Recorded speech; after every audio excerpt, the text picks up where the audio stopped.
All right, guys, and welcome back. I am here, and I'm so excited. By the way, I'm KC Armstrong for PBN, and I have an amazing guest. I was so excited when they tapped me and they told me that this gentleman would be here, and we could do this live on TV. Randy Swaim is here. Randy, I've been looking forward to this for a long time, I'll man. tell you what, I'm humbled and honored, man.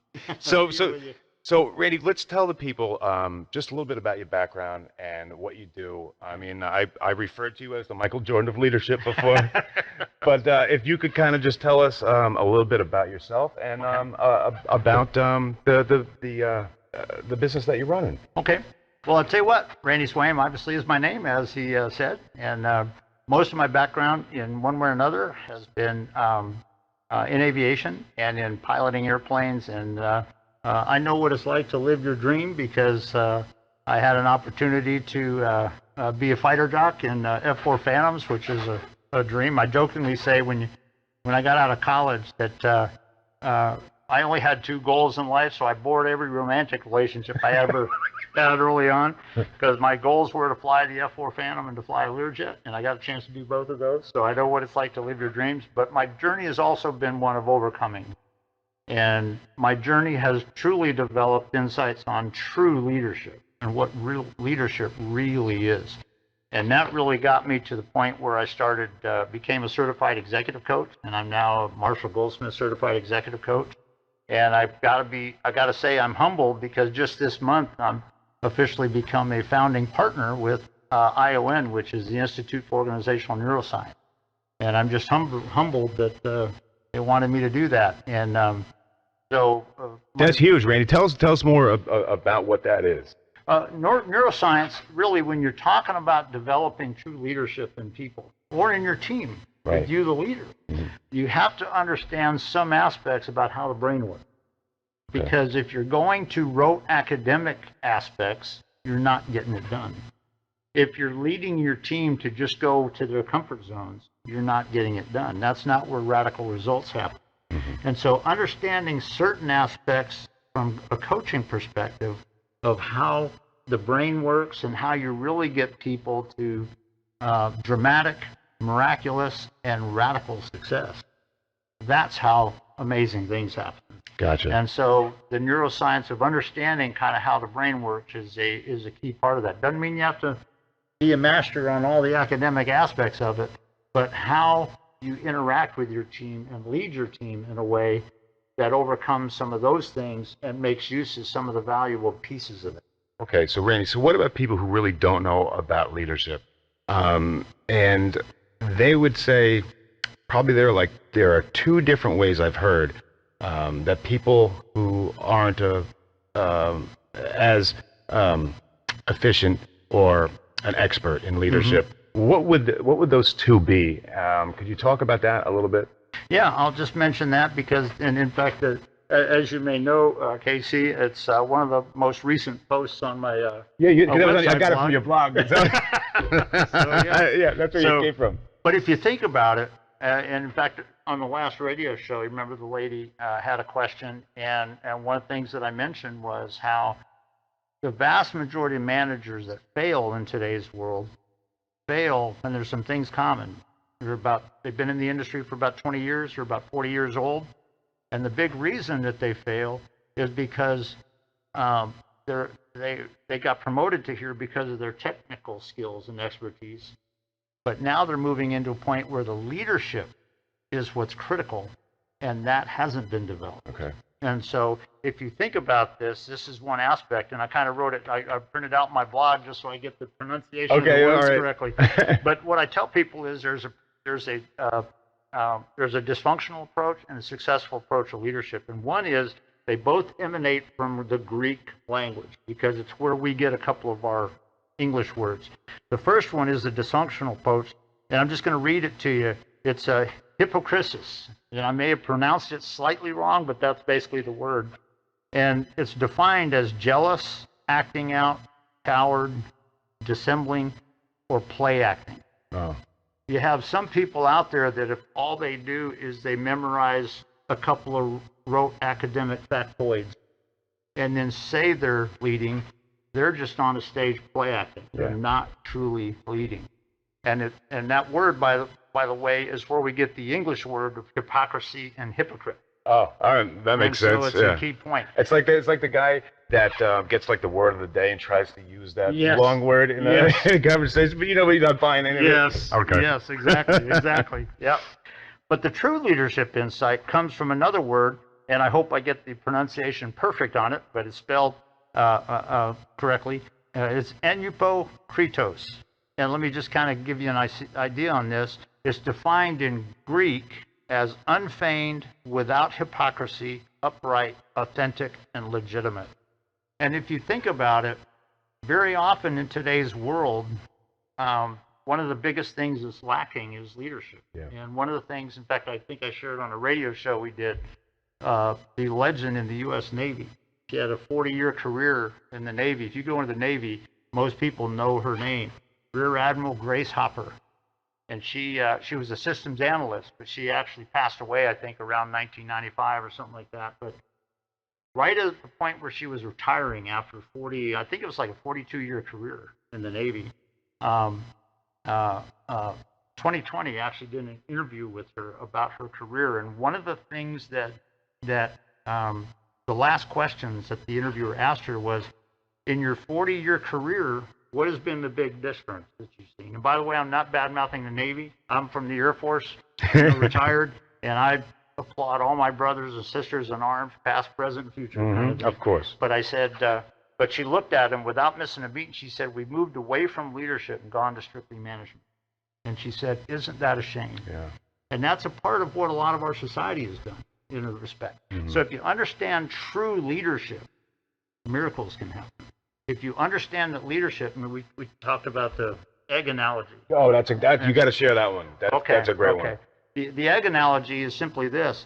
If you think about this, if you saw a bird's nest with an egg in it, if you came up to the egg and crushed it from the outside, death happens. But if the shell is cracked from the inside out, life happens, development happens, growth happens, success happens, destiny happens. And that's like leadership. Leadership isn't just putting your thumb on somebody's throat and forcing them. Right. Leadership is developing within your team this aspect. And I could give you 100 military aspects of this oneness.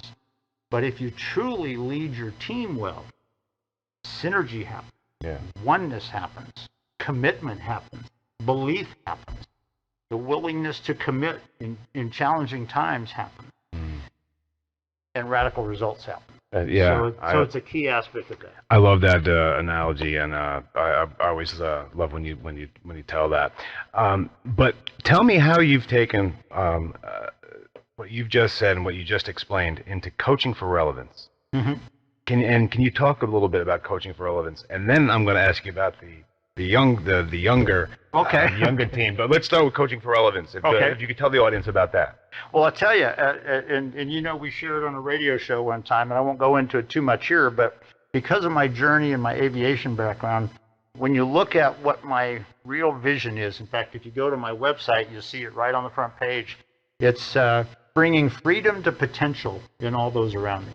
And if you put that in pilot language, it's overcoming the gravitational forces that are holding you back. Love that. And if you think about it, if you or your team or individuals or your family members are going to get to their altitude, you got to overcome the gravitational forces that are holding them back. And sometimes that can be very insidious. It may be that they don't even realize it's holding them back. Right. But leadership, with what I do and with my coaching, my whole passion is to coach people in such a way that they overcome and they become and their team becomes. In fact, I will just share this quickly with you that one of my executive coaching clients was with Lexus. He was an executive with Lexus. And his boss hired me to coach him. But he was also if I remember correctly, I think it was a 2-star admiral in the Naval Reserve. Okay. And through the coaching, it was interesting because he had some interesting insights, not because of anything that I told him, but because of the questions that I asked, because he processed the questions. And on our last session, it was kind of interesting because he said, I got to share something with you. And I said, what's that? And he said, earlier this week, I had a meeting with our whole team, and my boss was there. And the boss was this very professional lady, very, very sharp and all this. And he said, it blew me away because he said, about halfway through the meeting, my boss lady stood up on her own and was going, and he said, I just looked at her like this because I didn't know what she was doing. And he said, and she looked at me, she pointed her finger at me. She said, that's what I've been looking for a long time. Because he was bringing it from a leadership standpoint and not just doing the thing. So, so that's what I bring with my coaching. That's my vision. That's my passion. And as you know, that I've said on the radio show a number of times, and you said you've appreciated it, but you know, I don't care if 20 years down the road somebody does not remember my name, and they may remember my face a little bit, but if they remember that 25 years ago, there was one little moment where this person said something, did something, or whatever, and you know what? It was only a minute and a half, but you know what? I lived my life by it, and it changed my life. That's what I want. It's not about me. It's about what's left behind when you're gone through. And so that's what my company is all about. That's what I'm all about. Yeah. And that's what I want. I can attest to that. I know that's true. I love when you say that. When you say, like, when people say, hey, you know, I may not remember this guy's name, but what he taught and what he said had a direct impact on me, on my life. Yeah. And I mean, that's got to feel pretty awesome. And you know, I got to tell you, there's one guy that used to work for me back in the 90s. And he actually came up to me about 20 years later, and he actually told me that, because we were working for a different group, but for the same group. And or that's kind of stupid, for a different group, but we were working together, like we were before. Yeah. But he came up to me, he said, I don't think you realize this, Randy, but 15, 18 years ago, whenever it was, he said, you said this. And he said, I took it and I applied it to my life. And he said, it's made a difference. That's awesome. And when he said that, it was like, wow. So that's what it is for me. That's what I'm about. That's what my coaching is about. That's what my company is about. That's why I'm with you guys. Yeah, no, I mean, it's just passion that you have. It's just passion. It's really to make that kind of a difference. That's the benefit is for other people. Yeah, no doubt. And you have even taken this passion that you have, and you started working with teens. You started working with young people. Tell me about that. Well, there's a group. There's a program that was actually created by a group that I'm involved in, which is called Trusted Advisors Network, and it's a program called Rising Stars, and it's it's amazing because youth, when they're coming up, and I'll give you one quick picture kind of thing of it, but if you can envision an executive leadership development program that is pared down to a 12 to 16-year-old could understand it, that is Rising Stars. Okay. And I'll give you two very quick pictures of it. There was a pastor's wife one time that there was this big function in our house and everything, and she was there, but she had at that time, I think it was like a 7-year-old son or something like this, an adopted son and everything, but he came exploding into the door, through the door and into the room, and she tried to calm him down and stop him, and she looked at me and she goes, oh, wow. She goes, he is so disobedient. He's always, and I said, would you be surprised if he's not? And she went, really? And I said, you got to realize that when at that typical age, what youth do is they're pressing the boundaries only because they want to get a sense of where the limit is. And I said, what if that's all he's doing? What if all he's doing is exploring to find the limit of that? And she looked at me and she went, wow, I never thought about that. And that young man is an amazing grown man now. He's got his own wife, own family, doing great and all that sort of stuff. And so that's one aspect of it, but there's just a number of aspects about that when you're working with teens, and I've shared this with you, that one time I was actually presenting the Rising Stars process to a group of youth in there, and one of the most impressive questions I've ever gotten, and I think I shared this with you before, was from this 9-year-old girl. And she was sitting right over here. And whenever I'm working with youth, I always have what we call an executive assistant with me, who is somebody that knows them, not part of me. Okay. And they were sitting next to me because I don't want to be just alone with the kids, because who knows what might be said. Or Right, of like course, that of course. Yeah. And but this little girl, little girls sometimes, when they really want to ask you something, they kind of sit there and they're gonna like this kind of thing. And this little girl was like, she goes, I got to, and this one particular day, we were actually talking about legacy. We didn't use complex terms, but we were talking in their language about legacy and impact and all of that. And this little girl was going, I got a question. And she was going like this, and I looked at her and I said, what's your question? Listen to this question. She goes, this is from a 9-year-old girl. She said, do you have to be alive to have impact? 9-year-old. A 9-year-old. And the executive assistant looked at me with his eyes this big around, and I looked at him, and I just kind of winked at him, and I looked at her. I said, young lady, you just have my compliments. Said, that's an amazing question. It really is. And I looked at the rest of the class, and I said, so what do you guys think? And there was one 12-year-old girl over on the other side that, not because of COVID or anything like this, because this was several years ago, but she lost her younger brother about a year and a half prior to that. And she told that. And I said, well, let me ask you something. I said, don't share anything you're not comfortable with, but how does he affect your life today? Right. And she talked about her younger brother, about how much she thinks about him, how much she still loves him, and all of this. And I said, thank you. And I looked at the first little girl, and I said, so what's the answer to your question? And she looked at me like this. She goes, no, you don't have to be. I said, there you go. Awesome. It's some story. But that, when you're talking about the youth, so often people think it's just make them not do this. Well, right. You know what? That doesn't get them there. Right. And if you want them to truly become in their life, that's a different approach than a lot of people realize. Oh, I'm glad you shared that one. And the other one that I always love is, you're able to see this in the youth. You even saw it in your granddaughter. Mm-hmm. Remember you were telling me the story about, I guess you guys were at a restaurant or something like that. That's maybe you can share that one too, if you don't mind. And it don't mind at all. In fact, you remember one time, one of the questions we got on the radio show, one of the guys asked, is there a minimum age to which you talk about leadership? Right, that's where we got this one out of you from that question. And I said, you know what? No, I said, the bottom line is, if you're aware, you can see evidences very early on. And this is when my great-granddaughter was like, I think she was 4 years old or something like that at the time. And we were at a restaurant, and I got this picture on my computer table. And she was sitting on my lap while we were kind of eating and all this kind of stuff, and she was eating.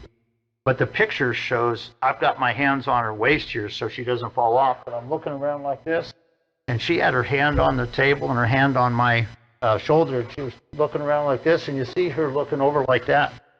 The story behind it that people don't realize is that I asked her, I said, sweetie, what you looking at? Because I could tell she was looking this like this. And I said, sweetie, what are you looking at? And she looked at me, she goes, there's a baby crying. Oh. 4-year-old little girl is aware of a baby crying and wants to help. That's awesome. So this aspect of leadership is not just superficial. It's not just academic. It goes throughout. And it goes from early ages till we take our last breath. Wow. And that's my passion you can tell. For youth and for adults. All right. Well, one of the things that we love, you really shine when you take questions from the audience. Okay. So my team picked a couple here for you. Okay. And do I have to get an A?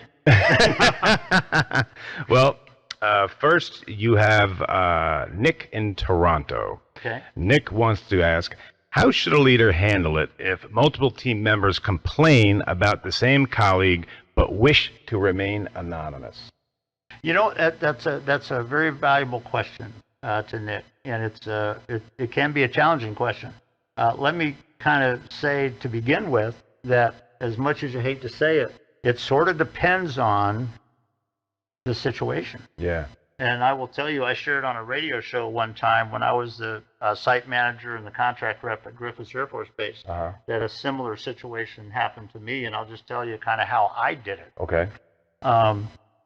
What I did is I called the one person in, and I said, I want you to understand that I'm not making this documented as, speaking to you, but we need to have a conversation. Yeah. I said, because you're getting in the way of the team's success. Now, if they're overthinking something, okay, that could be an issue that you need to deal with them. But what I did, the first thing I did is I got together with the team apart from that guy. And I said, okay, tell me what your experience is. Tell me what you're thinking. And what I said is at the very end of it, I said, okay, I understand you. I will talk to him, but I want you to understand something. I said, I expect you guys to work with him. Now, yes, am I going to talk to him? Yeah, because it's the right thing to do. Right. But I expect you guys to work with him as he works with you. And what's amazing is I had the one-on-one conversation with him, and it blew him away that people were feeling that. But he changed the one thing that was making them feel that way.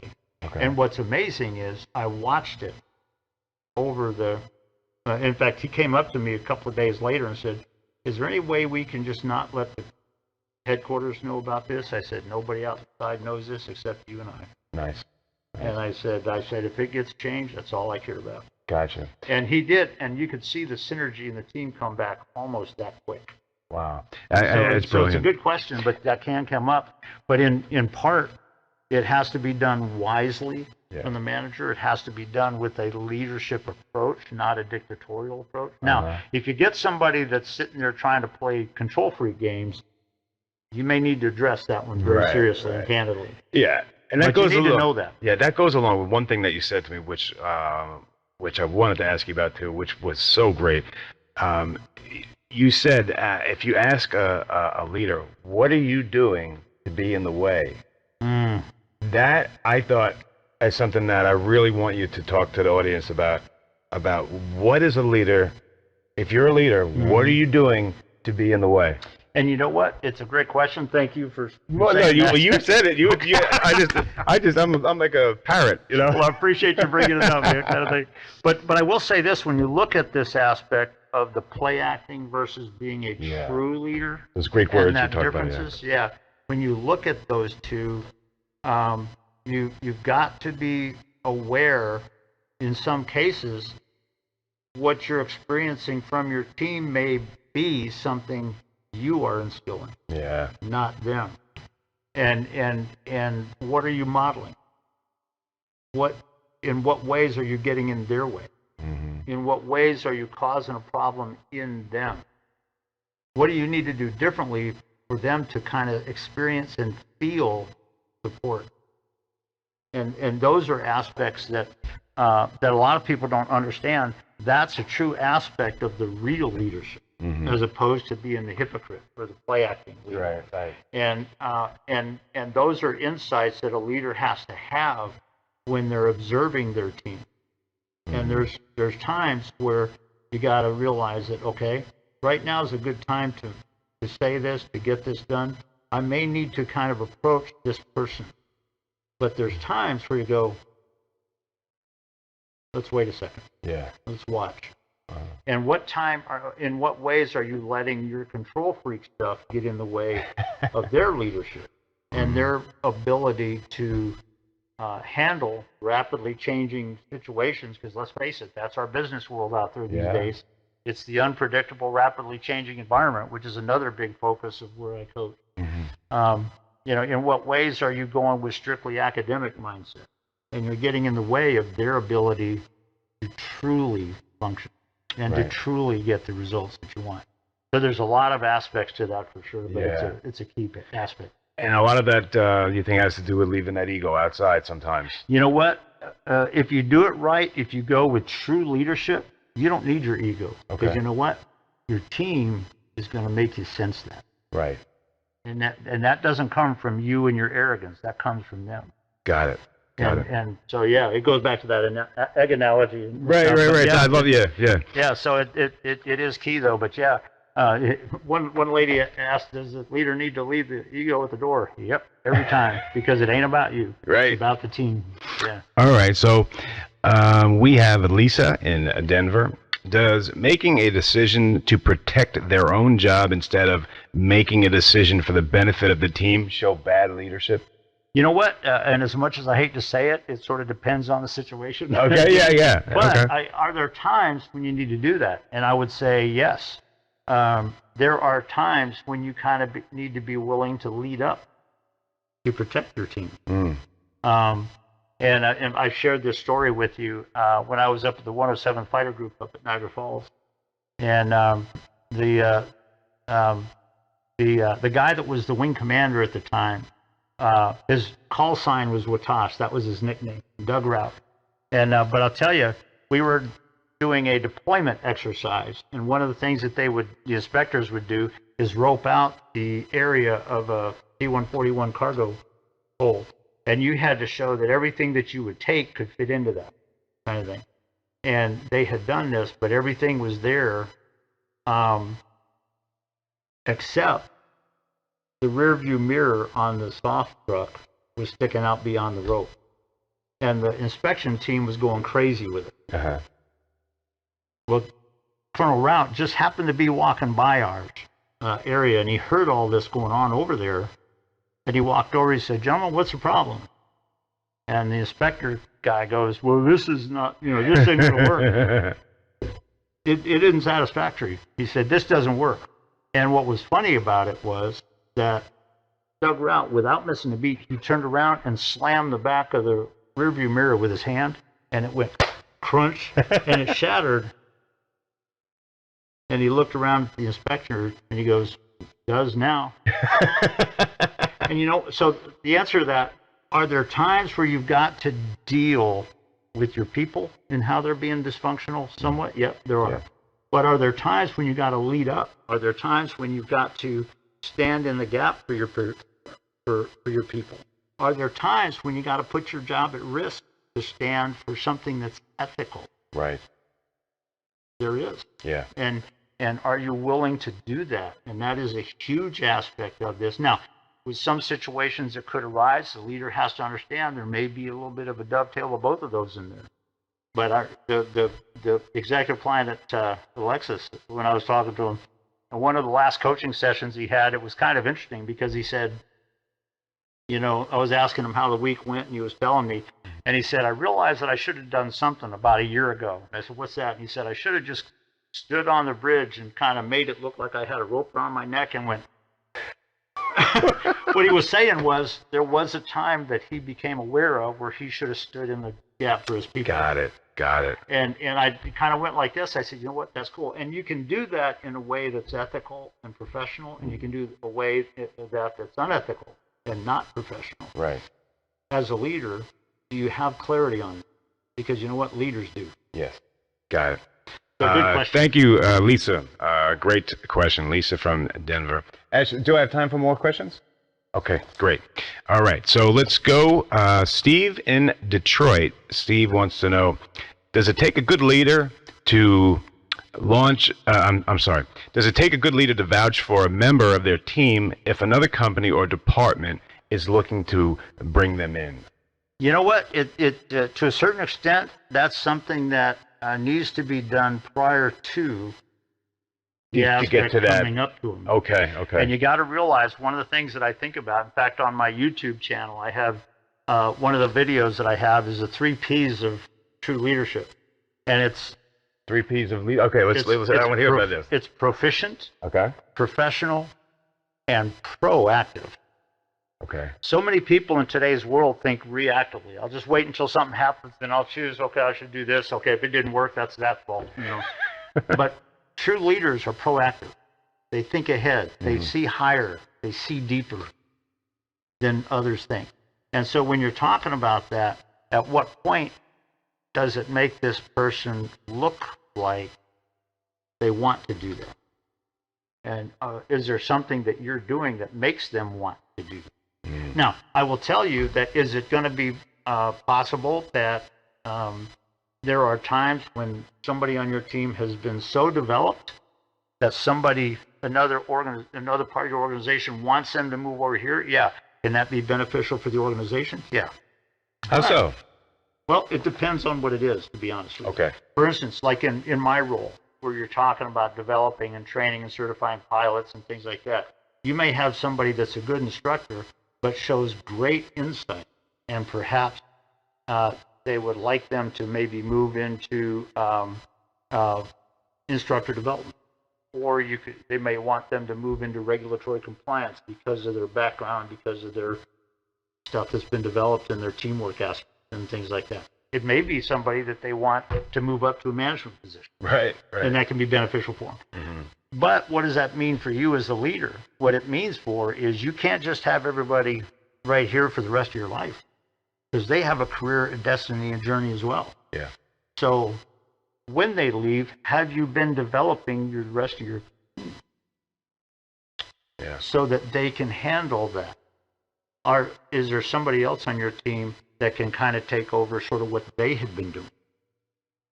And so that, when we go back to this aspect of the dysfunctional approach or the true leadership approach, true leaders understand that. It's not just about sitting there going like this and saying, he left. Well, what? That's not leadership. Right. Right. Leadership is in developing your team, noticing that true development may take people up.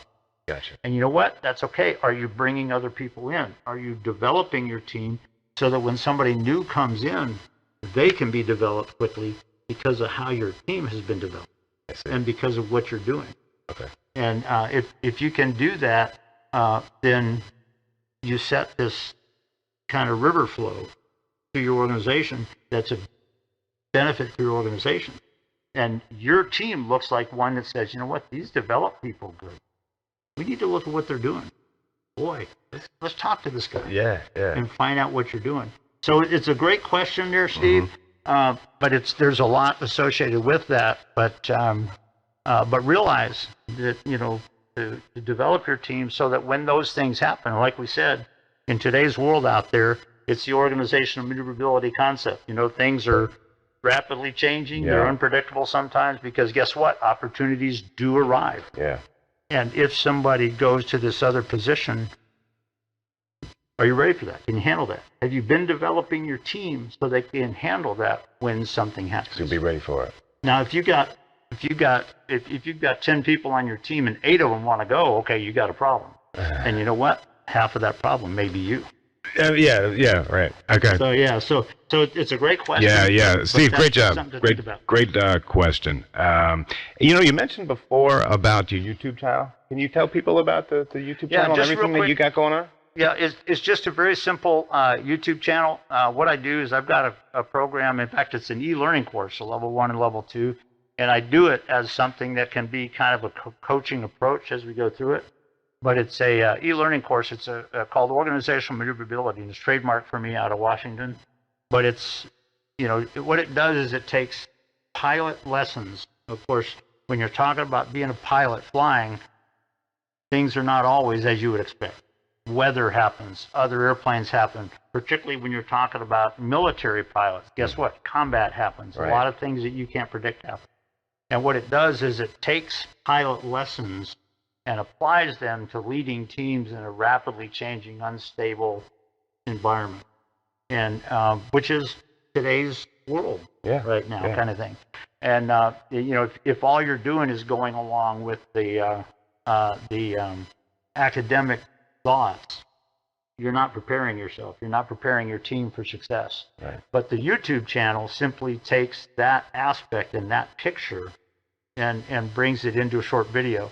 And I think the longest video I have is 10 minutes. Okay. Because you'll notice a lot of videos that people put out there today in today's world, they'll go about 45 minutes and spend 39 point whatever minutes talking about themselves or whatever. I don't. What I do is I just give you an idea. I do it from a coaching perspective. Right. I give them a basic insight from maybe something that happened, maybe a picture, maybe whatever. And then I say, look around your organization and see what you see this week. Gotcha. What do you see in light of that? And the organizational maneuverability concept, that is what that's kind of built around, focuses on one of the questions that I kind of throw out to people is your organization have a transport mindset where it's like transport airplanes, you take off, you just have all this stuff, cargo back there, and you just fly straight and level to that point and land? Mm-hmm. Or do you have a maneuver mindset? And when you look at your team, do you have a transport mindset, which may be totally academic? Okay. Or do you have a maneuver mindset, which means when things happen, I can kind of turn, I can adjust, I can adapt. We pivot, yeah. And reach success. Gotcha. And so that's the essence of the YouTube channel. But like I said, my goal is to use it as a coaching perspective, where I don't just tell you to do this and this and this. I give an idea, an insight, and then I say, in a rapidly changing environment, look around your organization and kind of what do you see? That's pretty awesome.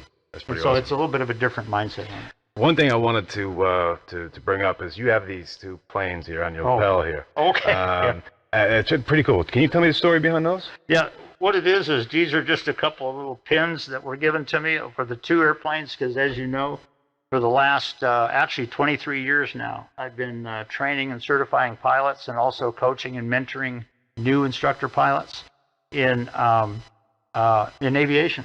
And it's been oriented around basically two airplanes, the Learjet and the Challenger 601. They're both a little bit older airplanes, but these are just two of the pins from it. So it just kind of reflects that. Awesome. Guys, I am here with the one and only Randy Swaim, and you did not disappoint. I love the stories. I love your passion. You have a passion about leadership, and that's why I call you the Michael Jordan of leadership. Even though I'm not the Michael Jordan of basketball. Well, should I do more questions, or I can do one more? Okay, great. All right, so we let's see. Hard question, right? Yeah. Did I do Nick? Okay, I don't think I did Nick. So, Nick in Toronto, how should a leader handle it if multiple team members complain about the same colleague? We did that one. Yes, we did that one. Okay, so I did my question. So now let me ask you one of my own. Okay. What part of leadership, and I know you get this all the time, and you're gonna hate it, but I know they want me to ask it. Okay. All right. What part of leadership is taught, and what part of leadership is born?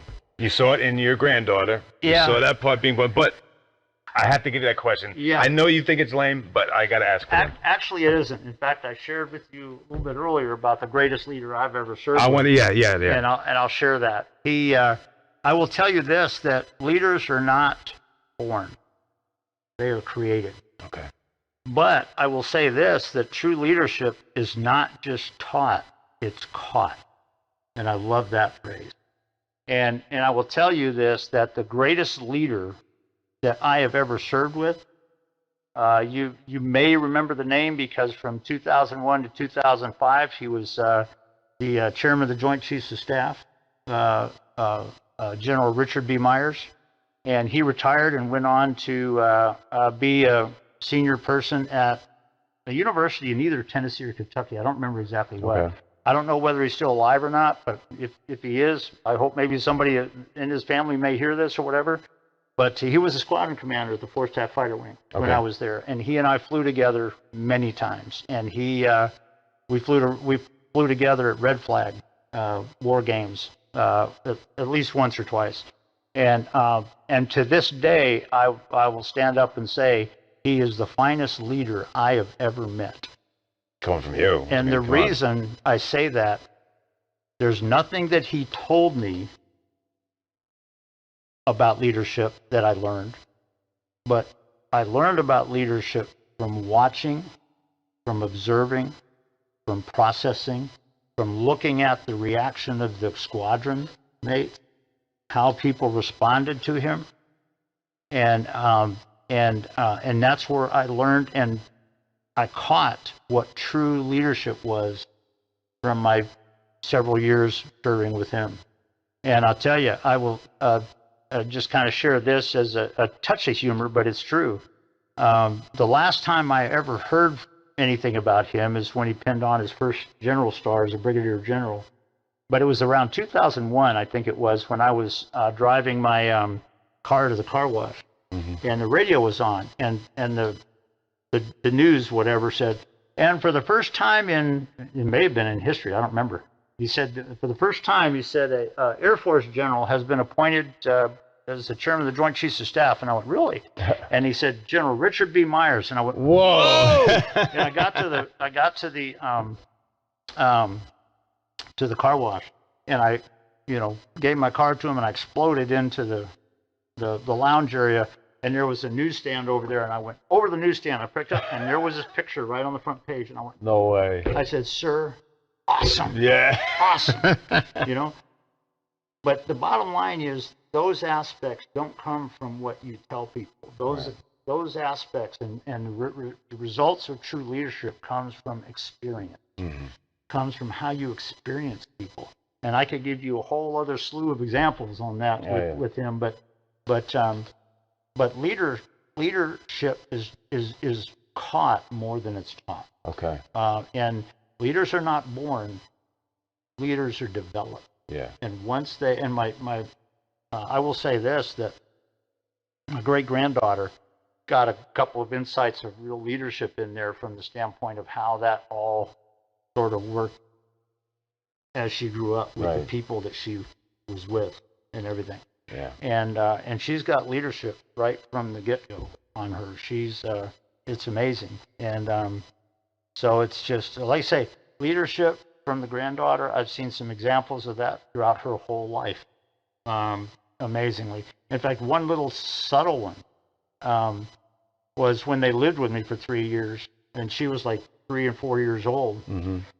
Sometimes I'd come home from work later, so I'd have like a sandwich, Subway sandwich or something in the bag for my dinner.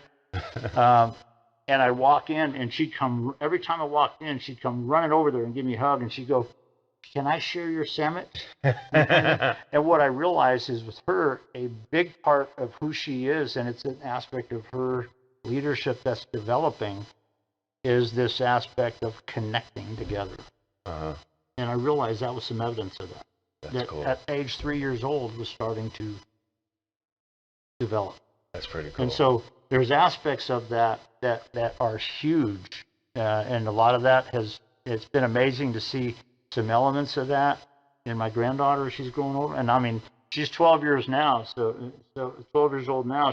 If you think about it, she's just under, she's about 5 years from getting her driver's license. Oh no! And I'm sitting there going, oh, how did she get to be 12 years old? Kind of thing. But you know what? Leaders are not born. And that's what a lot of people say. Right. If you go with the hypocrisy aspect of it, you can say, well, I was born a leader. Well, no, nobody was born a leader. Leaders are developed. Leadership is caught. It's because of who you become, not because of what you were born at. Right. It's who you became through the journey. And you do that, and if you allow that to take place in your life, in your development, I mean, miraculous things can happen, and people will notice you for what you are. People will notice you not because you tried to sell yourself, but because of how they experience. Yeah. And you'll find people responding in ways, and I could give you another half an hour of events in my life. People will respond to you in ways that, boy, you never asked them for it, but holy cow, wow, kind of thing, because the experience is different, and that's the true leadership. Great answer. So it's just something to think about. Well, I got to tell you, I have enjoyed this time with you, as I always do on the radio. I'm glad that you came, but I want to give you the floor here. If there's any story, or if there's anything you want to impart on us, anything we didn't kind of go over, I want to give you the time to do that, because thank you to everyone who wrote in, and you did such a great job, and Thanks. It's great picking your brain. Thanks. I'm sure everyone agrees with me, but I wanted to give you the last word. So anything that you didn't get to talk about, or anything that's on your mind while we got you here, let's get it down. So okay. Anything that you want to impart? I'll just share this two quick things here with you, because like you asked about like a story or something that kind of illustrates this. You know, I mentioned just previously, just a minute ago, I mentioned that you'll get results that you would have never expected. Yeah. Not because you manipulated or negotiated, but just because of who you are.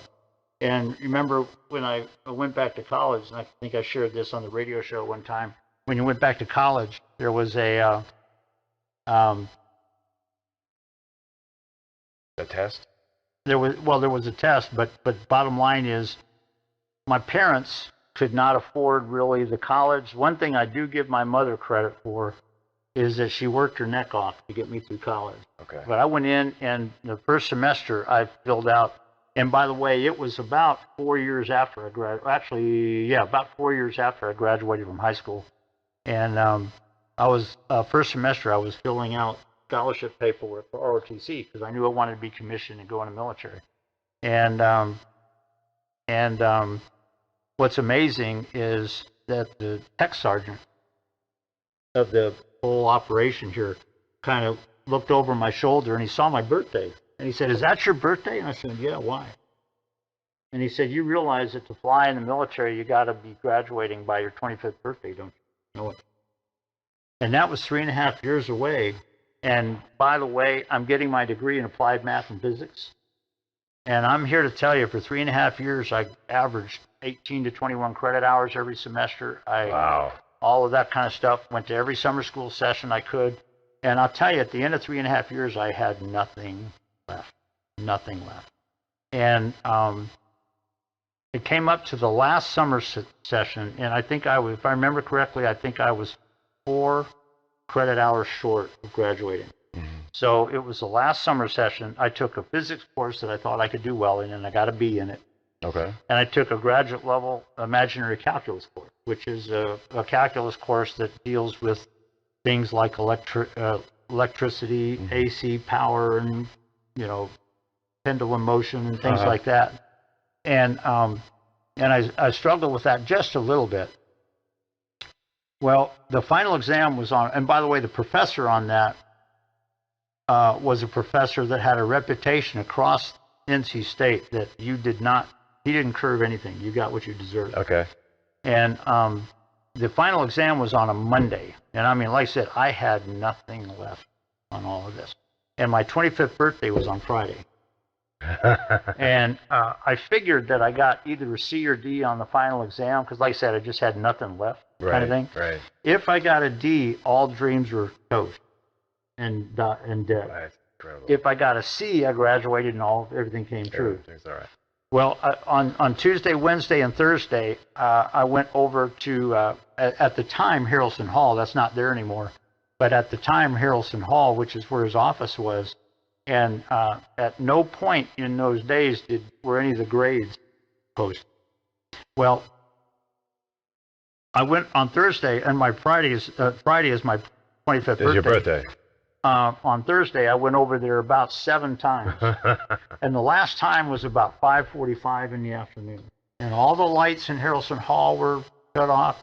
And I walked up to the professor's door. The door's locked, the lights are off, and no grades posted. And my whole head hit my chin like this, and I went, what do I do now? Right. What do I do now? About 5 seconds after I heard those words come out of my mouth, and it's just something I spontaneously said. It's not something I mentally thought. Yeah.